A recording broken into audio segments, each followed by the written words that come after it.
cher public, cher jury, honorable contradictrice, bonsoir. Alors je vous prie d'excuser la nature, il est vrai, culpabilisante de ma position, mais ce soir, je vous l'affirme, nous sommes déjà tous, sans le savoir, des criminels, ou en acte, ou en puissance.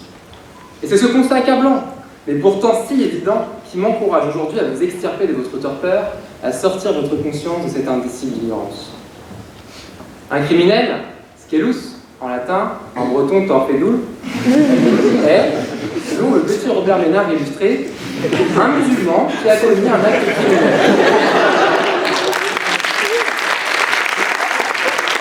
Alors, si aucune définition ne rend compte de façon exhaustive de la liste des actes criminels possibles, il s'agit ici de qualifier plutôt un résultat qu'une intention. Une étude vient de montrer par exemple qu'un Français sur deux ne se lave pas les mains après chaque passage aux toilettes. Or, comme vous le savez, c'est par une bonne poignée de mains franchouillardes qu'on véhicule l'élite de nos plus vicieuses bactéries. Combien d'entre vous n'ont-ils pas déjà esquivé les robinets pour s'échapper à la va-vite des toilettes de l'IEP quand surgit face à vous? Bonjour Pierrot. Bim, une gastro. Salut Polo. Bim, une grippe. Bonjour Pablo. Bim, l'hétérodoxie économique. C'est pas criminel ça? Alors il y a bien sûr des négligences plus dramatiques. Souvenez-vous par exemple du 14 novembre 2015. La France fait alors face à une attaque de terroristes les plus barbares, lorsqu'au micro de BFM TV, un homme annonce, je cite, « Les individus se sont retranchés chez moi, je ne savais pas que c'était des terroristes. » Avant de s'expliquer, il devrait avec un ton aussi convaincant que la mort de Marion Cotillard dans Batman. On m'a demandé de rendre service. Moi, je rends service, monsieur. Merci, Jawad. Pourtant, n'aurions pas trop vite de cette situation, car finalement, nous aurions tous pu, un jour ou l'autre, être le complice d'un crime que nous aurions voulu. Naturellement, il n'y a pas que les crimes non intentionnels qui font des hommes des créatures au potentiel invariablement criminel. Chaque jour, chaque bulletin d'information, chaque émission de radio nous apporte son lot de misère, de chômeurs sans travail ou d'orphelins sans père. Et moi, tout ça, ça me vénère comme les arcs-en-ciel de cœur dans ma messagerie.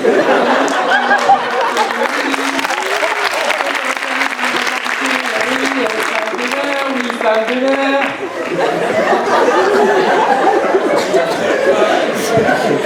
Vous allez m'entendre chanter, je sais que ça vous vénère aussi. À ce moment précis, les envies les plus abjectes vous traversent la tête. Revolver, poignard, corde, matraque, clé anglaise ou chandelier, n'importe quoi vous irez pour m'assassiner. Alors oui, la plupart de vous n'êtes encore jamais passé à l'acte. C'est certainement que l'insupportable ne s'est encore jamais produit. Tant mieux pour vous. Pourtant, il y a 2 semaines, l'impensable est bel et bien avenu. Oui, le FC Barcelone s'est imposé 6-1 face au Paris Saint-Germain. 6-1 les gars, le choc. 6-1 c'est la plus grosse rousse infligée par un Catalan depuis le 10 mai 2016 à un certain 49-3.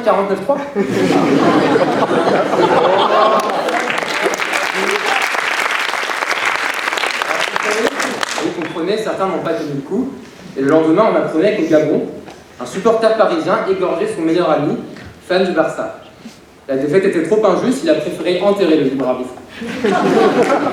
En somme, dans la criminalité, il n'y a pas de différence biologique, mais plutôt des circonstances de nature à révéler ce que nous préférons ignorer. Ainsi, pour finir, retenez bien ces quelques mots. Même si tu vois quelqu'un commettre un crime, ne crois pas meilleur que lui, car tu ignores de quoi tu es capable. C'est signé Jésus-Christ. Amen.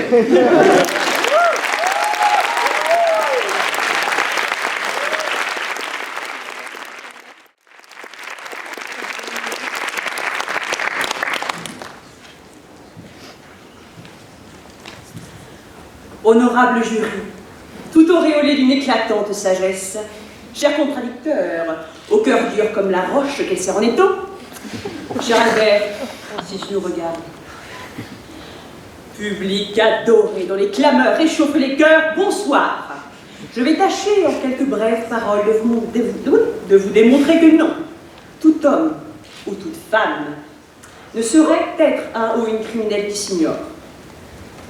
Tout d'abord, prenons le cas de personnes considérées par la société comme étant criminelles, de par leurs actions passées. Mettons par exemple autour d'une table les plus grands scélérats du siècle dernier, connus et reconnus dans la profession. Hitler, Himmler, Mussolini, Brunotti, Salazar, Bruce Wayne. Vous n'étiez pas au courant? Le Joker, Batman, c'est la même personne. Eh oui, moi aussi ça m'a fait un choc là. Écoutez, allez donc vérifier sur jeuxvideo.com, ça vous donne. Bref, pensez-vous sincèrement que tout ce beau monde ignore complètement le fait d'avoir fait quelque chose d'un tantinet condamnable? Alors, à votre avis, pourquoi la conférence de Wannsee de 1942, où se fomenta la solution finale, se déroula dans le secret, bien calfeutré entre les murs d'une villa berlinoise? C'est qu'ils pensaient bien qu'une telle proposition n'allait pas faire consensus au sein de la communauté internationale. Car, cher contradicteur, là où vous voyez des criminels qui s'ignorent, j'y vois des criminels sans remords. Ils sont conscients que leurs actions sont répréhensibles, et c'est pour cela qu'ils vont tenter de les dissimuler. Car comme l'observait Emile Durkheim, il ne faut pas dire qu'un acte froisse la conscience commune parce qu'il est criminel, mais qu'il est criminel parce qu'il froisse sa conscience commune. Ils la froissent, ils le savent, mais eux-mêmes ne sont pas forcément froissés. Ainsi, une personne qui enfreint les lois divines, morales, juridiques qui l'encadrent, ce sera criminel, car la société sera là pour le lui rappeler. Bon. Mais au-delà du fait qu'un criminel ne puisse ignorer qu'il en est un, ce qui me chagrine le plus dans cette histoire, ce sont les sordides dérives auxquelles une telle affirmation peut mener. Illustration. Vous souvenez-vous de cette lumineuse idée d'un homme dont je dirais le nom, mais appelons-le Paul Smith, qui souhaite effectuer, je cite, un dépistage précoce des enfants présentant des troubles du comportement. Cet avant-projet de loi évoquait notamment la création d'un carnet de comportement, censé répertorier et garder trace de ces signes de délinquance précoce. Imaginez un peu ces criminels en puissance. Des assassins en culottes courtes, des bourreaux des bacs à sable, des tortionnaires aux dents de lait, de la canaille encore balbutiante. Et ça dîne des tragédies sacrées. Voyez-vous ces pauvres petits êtres en déshérence, traînant leurs chaînes, portant tout le poids de leur innocence sur les épaules et psalmodiant en chœur cette mélopée sauvage que vous connaissez tous. Les portes du pénitencier bientôt vont se fermer. Excessif.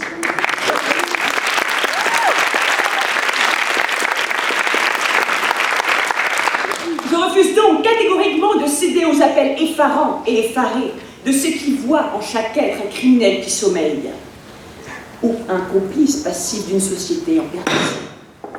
Camarades, haut les cœurs et enterrons ce pessimisme autoréalisateur. Merci.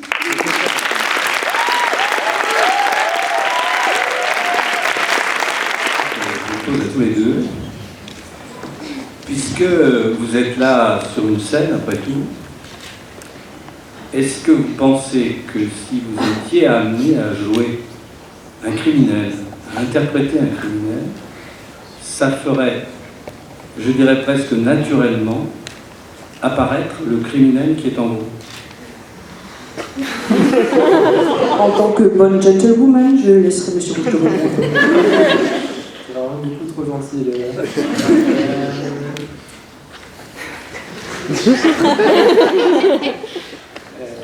Je vois à tes yeux pernicieux que... Ouais. Donc la question finalement, si je la résume, c'est de savoir si...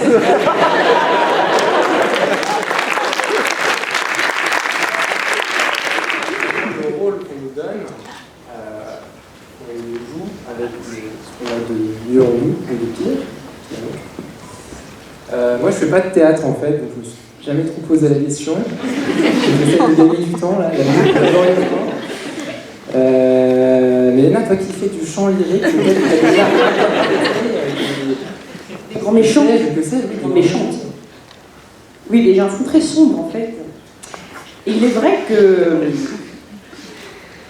forcément, par exemple, bon, prenons un rôle lyrique vraiment, un grand méchant. Un grand méchant. Vous avez vu des grands méchants? Non, je ne parle pas trop l'opéra. De vieux. Non.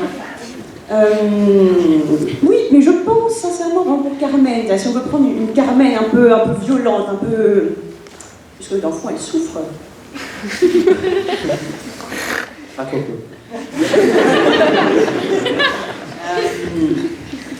Oui, je répondrai avec un grand oui à votre question.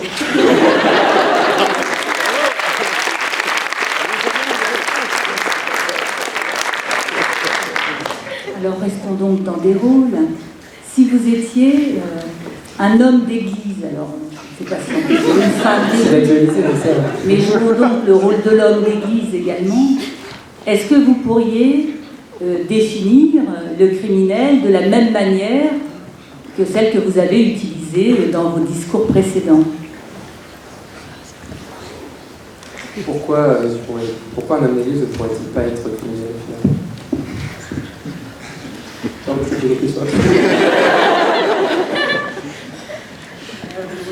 Je pense que le criminel homme d'église serait peut-être un pécheur. Oui. Finalement, l'idée qu'on a de criminel, qu'est-ce qu'un criminel? Un criminel, la définition que l'on peut donner du criminel change dans chaque société, dans chaque communauté. Donc... On est forcément le criminel de quelqu'un d'autre. Oui, tout à fait.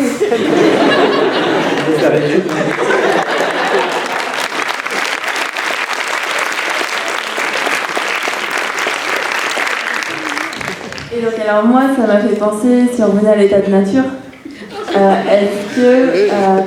qu'est-ce que vous en pensez du coup? Est-ce qu'il y a des criminels? Est-ce qu'on peut les appeler les criminels, les méchants au sein de l'état de nature?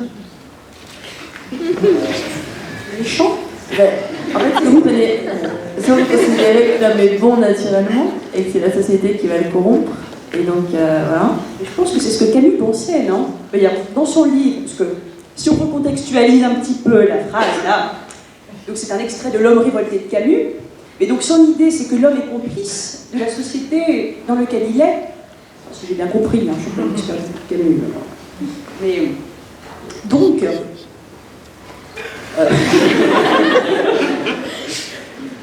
donc je pense qu'on est... Alors la question, oui, c'était que... Est-ce que, parce que vous avez parlé de la nature. Ouais, est-ce que du coup on peut parler de criminel pour les hommes qui seraient méchants naturellement selon certains... Mais je pense qu'il y a des criminels très gentils. Hein.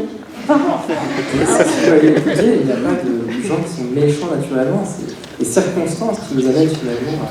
mais nous ne sommes pas tous potentiellement des méchants criminels. Heureusement qu'on n'est pas d'accord avec les choses. Non mais...